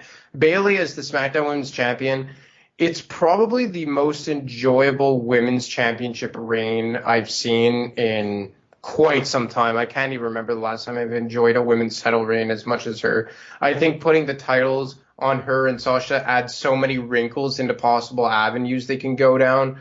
It obviously, you're waiting for Sasha to turn or Bayley to turn, probably the former, on one another. And then you add the titles into the mix, and now it gives them a legitimate reason to move from Raw and to SmackDown. So now you could have Sasha over on Raw and challenge Asuka, and that's probably the best bet right now in terms of a contender for Asuka's Raw Women's Championship. I love them as the tag team champions. I love their interaction, specifically with the Iconics. And if we just focus mainly on Bayley, what more can you say? She took this newfound heel gimmick and completely ran with it. I have not gotten sick of her title reign whatsoever. So yeah, I just can't say enough good things about Bayley by herself, her in tandem with Sasha. I'm glad that they're making Sasha more relevant and not just, Bayley's henchman, because I think Sasha can be more than just that. So I find it really cool that she's also getting a chance for the world title, but on Raw. So yeah, it's really good what they're doing. And given it's such a weak women's division right now with no Becky and no Charlotte, I just can't say enough about how well those two have done to make things interesting on both brands. I can't either. They are the stars of the women's division right now. And yes, Charlotte's not there, which I think is the best thing right now for all of us watching. And I know that Charlotte has been rumored to be out for weeks to months. It sounds like, based on the diagnosis that WWE gave us this past week of a broken clavicle, i.e. your collarbone, that doesn't sound like it's going to be too long. And I think that may put her at that SummerSlam timetable. If you look at the average recovery of a clavicle break. So that's my guess is around SummerSlam we'll see Charlotte. But for me, Charlotte not being on TV is the best thing ever. For a while, it was just Charlotte on every women's segment and interjecting herself in every women's championship opportunity, being on NXT, then floating to SmackDown, coming to Raw, and then challenging for the Raw Women's Championship, like inexplicably. Like, I need Charlotte to go away for a while, and this may be the best thing that has happened to her, to take a break from the Charlotte train. Having Becky out too, you and I know that Becky was starting to turn into a little bit of a arrogant you know what, and I'm glad that we don't have to take that down that path anymore because of, well, she's pregnant, right? She's going to be giving birth in December. She's got probably 6 months after that, I'm guessing. Maybe she'll be back in time for WrestleMania. We'll see. But, yeah, it's nice to have Charlotte and Becky, two of the most prominent women, two of the driving forces of the women's revolution off TV, because it gives other women a chance to shine. It just opens up another spot. So, yeah, Becky and Sasha and Bayley have been killing it, and the way that their chemistry has started to really come together has been really nice. They've teased the turn. I mean, even this past week on SmackDown, or it might have been this week or the week before, where Sasha comes out and she says, that I'm jealous of your championship, Bayley, and that, I would like a championship opportunity. And she announces she wants it against Asuka, right? Like she baited us into thinking that, hey, maybe she's going to just ask Bayley for a championship match and this thing could start to split at the seams. And she had me believing. I mean, now there's another question of, well, how does she get a Raw opportunity at the Raw Women's Championship if she's on SmackDown? I guess the little caveat is, well, she's the Women's Tag Team Champion, half of them, and she can float between brands. I guess, fine, whatever. I'm not going to nitpick. But I love how they know that fans expect it to happen, and they tease it, and eventually they'll have it paid off. But I don't need this to happen anytime soon. I'm totally cool with them bringing me on the ride of occasionally teasing it, showing tension, and then pulling back. And that's what they've done. And this team right now is gold, I guess pun intended. And having Bayley no longer feel like the sidekick of Sasha, which she felt like forever because Sasha was clearly the bigger star for a while, it seems like Bayley has really raised her stock in that duo, and it doesn't feel like one is really bigger than the other right now. They just are on equal footing, and Bayley is killing it. Yeah, she's done better in this role than I could have ever possibly imagined, because I was really skeptical about how she was going to transition from, the Bayley buddies over to this dark character, but she started off really dark and kind of morbid and depressed looking, but she's really added a lot of charisma to it as well. And that's what I think has made it so enjoyable to watch, is that it's not just this doom and gloom, heelish type character. It's this arrogant, almost the same in energy as her old character, but just mixed into a heel format. I don't even know if I'm articulating myself properly, but that's why it's worked so well. And Sasha, for me, I think she's just always a constant in the ring, and I like her much more a heel than a babyface. But even for her, I struggled that she would be. I was worried that she would struggle to be relevant as Bayley's sidekick, but she's been able to maintain relevancy as well, and now back into a singles championship picture. it's really incredible what both of them have been able to do, both on the singles market and as the tag team. Yeah, no, yeah, totally. I totally agree. And having Bayley here find her own character, right? Like you mentioned, she came in really dark. She'd come out with the belt around her neck and just kind of head down with her, no more Bayley buddies. And I think that that's probably how they envisioned it. And it was a very big contrast. And it was stark in contrast to the Bayley buddy character and the happy-go-lucky, side ponytail wearing 30-year-old woman who is out there, giving kids hugs and all that stuff that I actually despised it. But I was clamoring for the heel turn, and then she did it, and it started to kind of fade, and I'm like, oh no, this is starting to really lose some steam.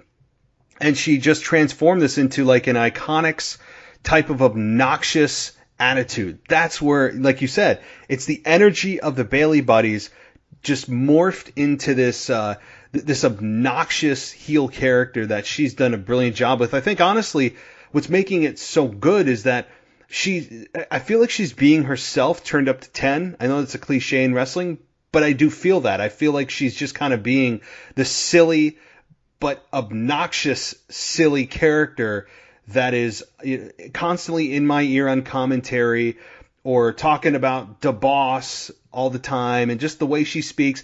She knows what she's doing. It's obnoxious, and I love it. So right now, Bayley is the MVP of the women's division, I think, just hands down. I mean, and to be honest, I don't know after she goes through the entire SmackDown roster, which it seems like she's almost done, who she goes into next. I mean, maybe she does get drafted to Raw. Maybe she could be part of the the trade from AJ Styles, but I don't know how that would happen if she's the SmackDown Women's Champion. But something along those lines of a trade. She's going to have some kind of competition mixed up in there for her championship. So, all right. So as we kind of close this thing out, I got a couple of questions for you, and then I'll toss it to you. How do you think this swamp match is going to go? Assuming it's called a swamp match. It wasn't officially called that, but I would assume that's probably what it's going to be called, is a swamp match with Braun Strowman and Bray Wyatt. How does that go? Are you scared? Do you think it's going to be super cinematic and cheesy? I'm terrified because I know what they've done with these post-production type of matches in recent months. But I am kind of intrigued because I'm really hooked on the storyline right now. I find they've done an excellent job of building the program. I like that they had an initial feud and an initial match at, I believe it was not Extreme Rules. What was the pay-per-view that they first fought at? Was it Backlash? Yeah, no, Money in the Bank? Money in the Bank. And then then Bray went away for about a month, and now they've come back, and he brought back the old, cult leader character. And I find Braun Strowman has probably over the last 2-3 weeks done some of his best works in terms of like mic skills, and his promo on last week's SmackDown was just simply incredible. So I'm really looking forward to it because I'm really intrigued in the program. But just the fact that they said swamp match and they're going back to Bray Wyatt's house, like, I'm getting prepared. So maybe that will kind of save it because I'm mentally preparing myself for just an absolute, like, fight scene in a backwoods type of match. But aside from the fact that I'm fearful of all the post-production and special effects they're going to add, I'm looking forward to, like, the program payoff itself, if that makes sense. It makes sense, and I'm kind of on board, and I've just kind of thrown my hands up and surrendered to this. Just every pay-per-view, we're going to get some kind of cinematic presentation, because as long as fans aren't in the building, we can flex our latest software video editing muscle and be able to show the world that we are not a wrestling company, that we're really like a cinematic wrestling company, that we're not your grandpa's wrestling. And that's what they're trying to run from. As much as they want to run from it, it will never run from them. But that's another conversation. But yeah, I'm looking forward to this from the perspective, like you said, storyline is very good. There's stuff to draw from there. I said this past week that this was easily Braun Strowman's best promo that he's ever cut. about the darkness that's inside him. He had to try to lock it away. He does everything he can to keep it locked. And then after this match, he's either going to come out the most evil SOB, or he's going to come out showing that he could defeat Bray Wyatt, right? So there's the internal struggle of his character. Finally, we're getting some depth in Braun Strowman's character after how many years of him just being this one-dimensional monster of just tipping over big things. He's strong. He's a monster. Okay, it was getting driven into the ground, and now we're starting to see that this guy's struggling with the darkness that Bray Wyatt put there. And, could that come back out? Is he going to turn back into that guy? Does Bray end up somehow convincing him to turn back to the dark side, so to speak? I mean, there's a lot of internal struggle. There's a story there. That's what I'm looking for. Finally, they add depth to Braun's character. And I know this isn't a SmackDown review, but this Swamp match, if it's super produced and I hear the post-production punches and music, F it. I mean, whatever. I've kind of thrown my hands up with this stuff. We're going to get this until fans come back into an arena. So I'm looking forward to it from that perspective too. The other question, do you think The Undertaker's truly done? No, I don't, because I don't think they're going to make him retire with no fans. And I just think from what I got from that documentary is that he's a guy that has a lot of pride, and he was constantly chasing, well, as Triple H kept saying, that dragon. He would have a bad match, so he wanted to redeem himself. He would come back and have a good match, so then he thought he had it more, and then round and round he went.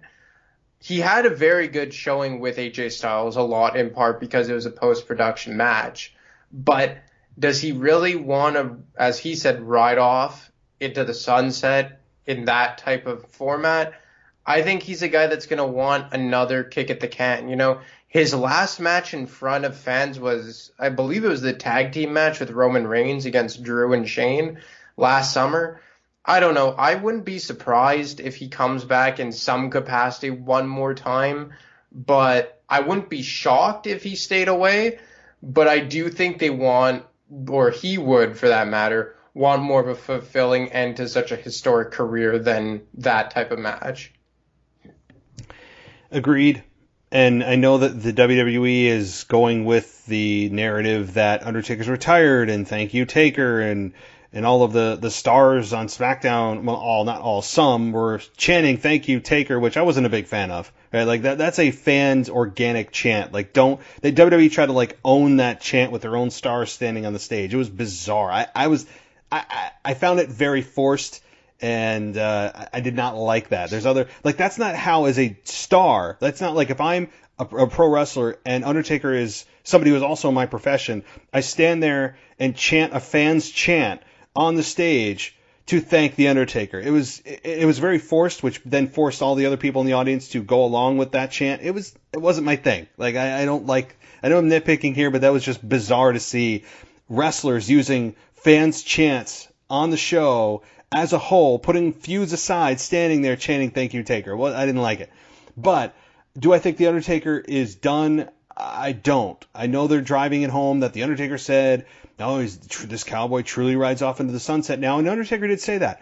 But The Undertaker also did say, if Vince needs him in a pinch, would he come back? I don't know. He did not say, I am officially retired. He used the analogy of a cowboy riding off into the sunset. So I guess by default, you could say, oh, well, that means he's retired. But again, like you said, Undertaker is a guy that, does he want to go out in front of nobody? I don't think he does. So does he have one more match? If he does, I think he comes face to face with Bray Wyatt. I've been saying that for many months. And the Firefly Funhouse, how many months ago? His clock went from 3:16, where we all thought he was going to attack Stone Cold when Stone Cold was returning to Raw, saying he didn't have a problem with rattlesnakes, and that he smashed the clock to fix it, and it changed to 11:19, the day Undertaker debuted, hinting that when the Undertaker is when he comes back, I think it's going to be against Bray Wyatt. I truly believe that. At the very minimum, this Survivor Series. It'll be the 30th anniversary of The Undertaker's debut in the WWE. A nice round number. At the very minimum, Undertaker's going to come out, somebody's going to get chokeslammed, or maybe he comes face-to-face with Bray Wyatt, and it leads to a WrestleMania true final, this is my true retirement match, announced as such. That's how I think it's going to happen. At the bare minimum, Undertaker shows up at Survivor Series and someone's getting a chokeslam. Yeah, I could see it something like that. The thing with Bray Wyatt would be kind of a poetic way to end it, because if there's a character as in WWE right now that most represents what The Undertaker was, it is Bray Wyatt. But I got to run something by you that it has nothing to do with the current product, so I hope you don't mind. But you remember WrestleMania 18, right? And the main event was Triple H versus Chris Jericho. Mm-hmm. That WrestleMania, to me, while it was good and had a lot of historic moments, like obviously Rock Hogan and Triple H winning the world title, which I believe was the only time he ever won the world championship as a babyface, if I believe. I'm not too sure, but at least at that stage of his career. But given the fact that they placed Stone Cold so far down the card in a throwaway match with Scott Hall, and for me at least, I found the Triple H Jericho program and Main Event to Mania very underwhelming. Do you not find they really missed an opportunity to do Steve Austin versus Triple H in the main event for the World Championship? And especially given the fact that those two never squared off one-on-one in a WrestleMania. Never. I mean, and I think Stone Cold and Triple H had some of the best chemistry that you could have. I mean, I know they had the two-man power trip, which actually, in and of itself, I think the two-man power trip got its legs cut out from underneath, and there was a whole lot more there. But when they faced off against one another, when Triple H was revealed as the accomplice to Rikishi, giving him the keys to run him over, and they went on that long program at the Royal Rumble where Stone Cold dropped him off of a forklift in a car that literally would have killed him, but it didn't. And then having him face against Triple H in the 3 stages of Hell match, or I think that's what it was, or 2 out of 3 falls, or whatever it may be, where that to me, I think it was at No Way Out, No Way Out 2001, that match happened, where Triple H and Austin had, I think, one of the best 2 out of 3 falls that I've ever seen.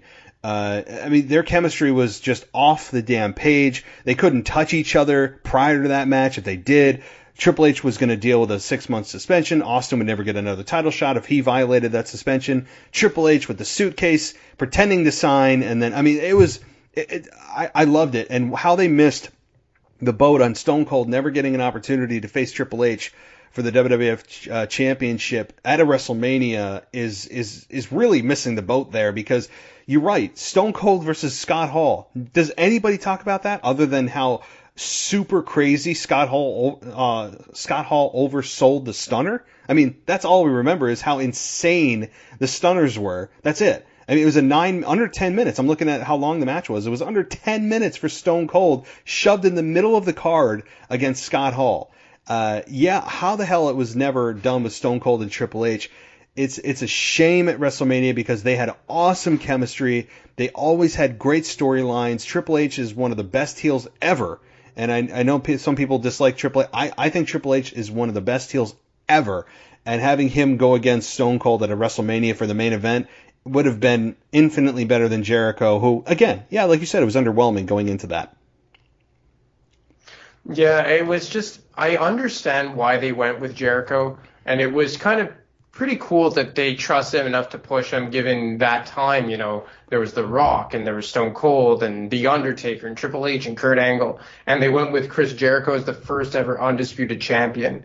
But I just felt like it was such an underwhelming main event. I watched it back maybe a month ago, and especially given the fact that it followed Rock Hogan, it really just fell flat for me. And I don't know, Triple H always coming out as a babyface in a WrestleMania setting never really felt quite right. And while it was a good match, just given the fact where Stone Cold was on the card, I just never understood how they didn't, put those two together. And, people have made the argument like, well, why did they choose Rock over Austin to fight Hulk Hogan? But we saw The Rock versus Triple H at WrestleMania 16. Well, it was in the Fatal 4-Way match, but that got narrowed down to just them two by the end. And, you know, the year 2000 was pretty much the year of The Rock versus Triple H. So they had already beat that horse to death. They had done Rock and Austin already twice by that point. So I don't know why they didn't do Austin versus Triple H. And even if you want to make Triple H go over, you know, they could have done that too. But it just, like you said, no one remembers Austin versus Scott Hall.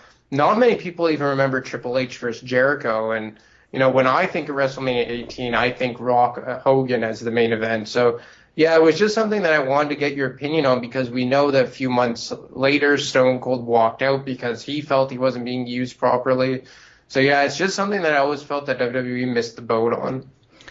Big time. I think they did. And as I'm thinking about it, the only other thing I remember from Triple H versus Jericho was Triple H just was hell-bent on trying to pedigree Stephanie McMahon. And I think he finally got it at WrestleMania. And that's really the only thing else that I remember from that match. And it was an 18-minute match. I mean, like, I'd have to go back and rewatch it to remember if I even was emotionally invested in it. But, yeah, to me, Austin Triple H versus Chris Jericho Triple H, I mean, it's not even a competition. I mean, Stone Cold versus Triple H, I think, would have been much, much better. But, again, I mean, when you talk about Stone Cold versus Hogan, many people have said, why wasn't it Austin versus Hogan? And Jim Ross has talked about this many times, too, that they felt the style of Stone Cold was not going to be complimentary of Hogan's style, and that The Rock's style of wrestling would have matched and meshed better with Hogan's style of wrestling. And I guess it turned out to be true that the Rock-Hogan match, while not nearly a 5-star in terms of today's standard of what a 5-star match is, was one of the most memorable moments that they could have ever hoped for. And having Austin versus Hogan, to me, Austin is a bigger name than The Rock. Like, The Rock was never quite Stone Cold Steve Austin. The Rock, like, as popular and awesome as he was, never quite touched Stone Cold's popularity. Never quite got there. So to me, Austin versus Hogan on paper is a bigger match than The Rock versus Hogan was. And Austin, many years later, has said on his podcast and other places, hey, you know, he asked Hogan straight out when he was on his podcast recently, I think a few months ago, you know, why didn't we ever do business together? And Austin said, like, you know, I basically he wasn't in a good headspace, whatever that means. I guess he was probably hurting, personal life in shambles with his divorce or whatever it may be, and that he was just in his own head. Very, very vague. I mean, he didn't give too many details as to why he didn't think it would have been a good idea for him and Hogan to go at it at that time. But yeah, so yeah, interesting. I mean, so to answer your question, Austin versus Triple H, yeah, much bigger main event. And just before we close it out, I heard that you gave your Mount Rushmore on Wednesday, which I thought was really cool. Could I chime in just with mine quickly? Yeah, go ahead.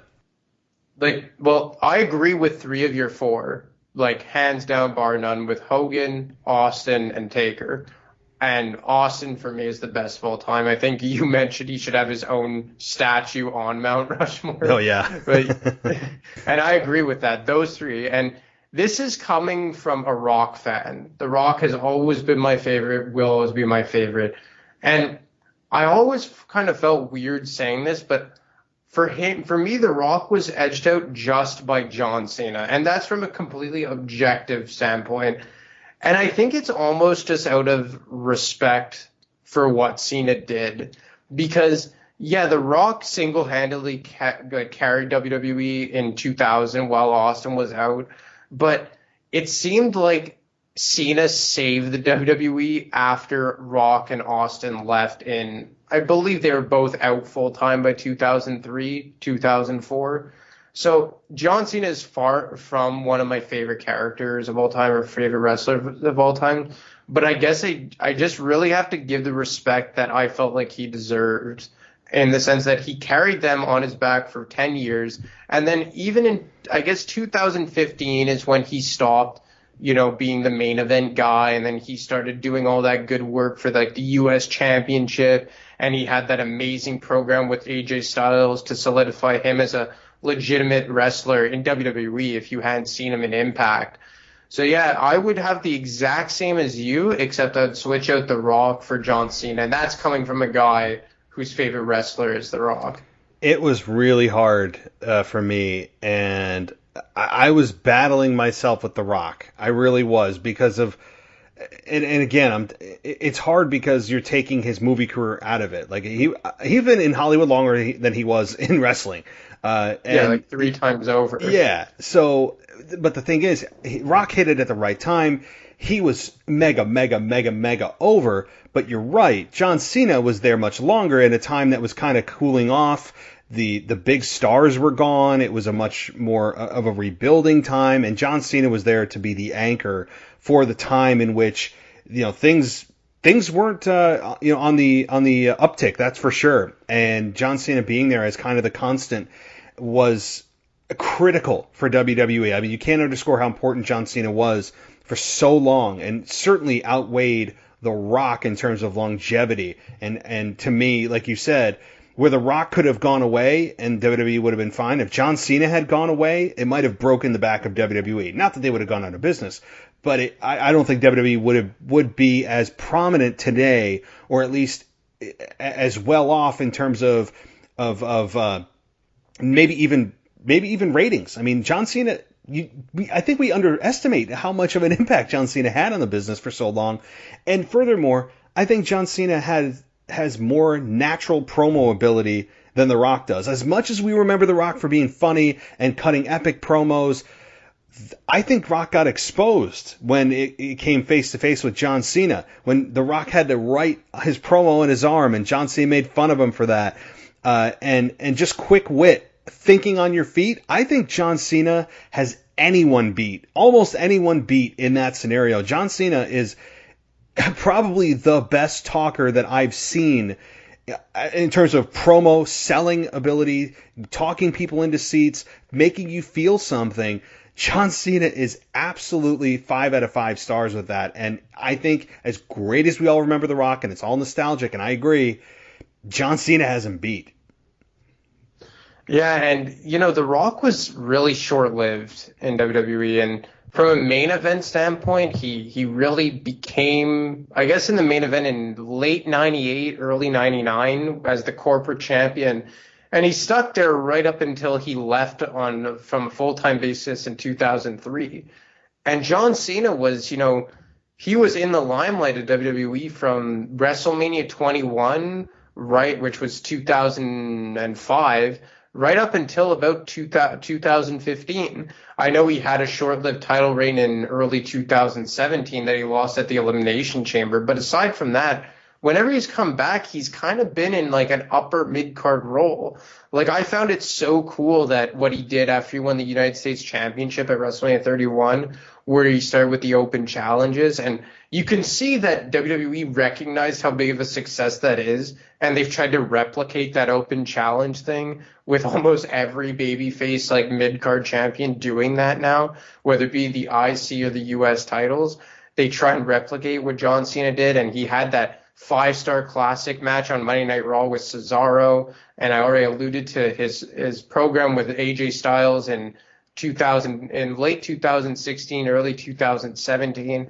But yeah, and like I said, coming from a guy who still loves The Rock and my favorite wrestler of all time, I just have to give it to John Cena. And it's actually funny, today I was watching WrestleMania 22, which John Cena main evented with Triple H, and that was the first time I ever saw a crowd boo John Cena, and which kind of started a chain reaction for the next 9 years. I do remember that very, very well. Yes. Yeah, the crowd was all over John Cena. I mean, it's the Roman Reigns effect, except 20 years or 15 years early. It was, yeah, I loved it because I was totally on board. I was never a part of the chain gang. I was never into any of that's crap that he was spewing. I couldn't deny his talent. Couldn't deny his promo ability. He wasn't the greatest wrestler in the ring, but he didn't have to be, because he was so damn good on the mic. He looked the part. He was serviceable in the ring. His in-ring ability, I think he was almost hindered by how much muscle he had, that he wasn't really super flexible, and he didn't really ever have a 5-star classic, let's put it that way. And especially in there with Triple H, I mean, who was also muscle bound.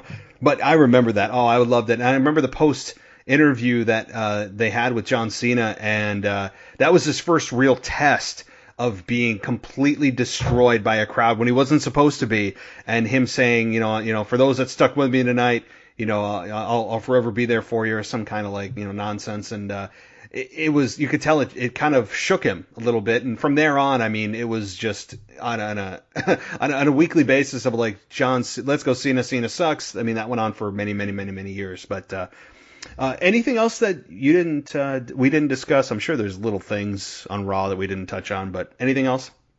No. I think we covered everything, and I'm sorry, I have a bad habit, or a good habit, depending which way you look at it, of always bringing up nostalgic type programs and matches and storylines and what have you. Yeah, no, trust me. Like as a wrestling fan, especially if you lived through that era, and I mean, I was more of Attitude and then Ruthless Aggression. You seem to like really come into it during the Ruthless Aggression. You just can't help it. I mean, it's just you look back and you try to parallel things that happened back then to things that are happening now, and and especially with the things that you brought up with Stone Cold and Triple H, and it's hard. It's just how it goes. I think anybody out there that loves wrestling can agree with that fact that like one thing leads to another, that leads to another, that leads to another, and you go down a damn rabbit hole. Like talking wrestling is just full of rabbit holes. That's just the way it is. Yeah, it is just rabbit holes, and one thing leads to another. But I always love doing it, and I hope I didn't go too off track for the listeners. That's all. No, I tried to steer the ship. I don't know how good I was at that. It was a stormy sea. It is what it is. But before you go, of course, let everyone know if you want to share social media. You can find me on Twitter at ADemarco25 or on Facebook. Now, I guess that's the new big platform for the podcast here. So I'm at ADemarco on Facebook, but that's it. I think I'm forever banned from Twitter. And I think I figured out the reason, even though they didn't tell me. I think when I early started the freaking account on Twitter, I really was doing what most people do when you first start an account. How do I get followers? Oh, just follow a bunch of people, and then they follow you. Some follow you back, some don't. And so they have something called a follower churn, meaning like you're artificially inflating your follower numbers by following a ton of people, and then you unfollow them, and then only follow the people that follow you. So it was like this constant cycle, and I've had the account for like 9 years. So when I was early on, I was like, hell, let's just do that. Like, you want followers? So I think, but now why it took them 9 years to notice anything I did, I have no idea from many, many years ago. So I don't know if they're just catching up to my account now. That's the only thing I could think of, because I wasn't posting anything offensive, but I don't know. Everyone's offended about everything today, so who knows? I mean, jeez. So you can't deny that. No. I mean, you say one wrong thing and you're immediately just racist. That's just what you are. So it's silly. Anyway, all right. Before this starts disintegrating even further, Anthony, thank you so much for coming on. And anytime you want to come back on, I know that schedules with everybody, all my co-hosts, everything's all effed up because of COVID, and people's schedules are here and there, and people are getting new jobs or whatever. So we'll figure out another time. It probably won't be as long as 3 weeks, but we'll figure it out, and you'll be back on soon. All right, Matt. Talk soon. All right. Take care. Thanks for listening to the WWE Podcast. Don't forget to subscribe on your favorite podcast app so you don't miss a show, or head to WWEpodcast.com. And for all of these shows ad-free, head over to patreon.com/WWE Podcast. Until then, we'll see you next time.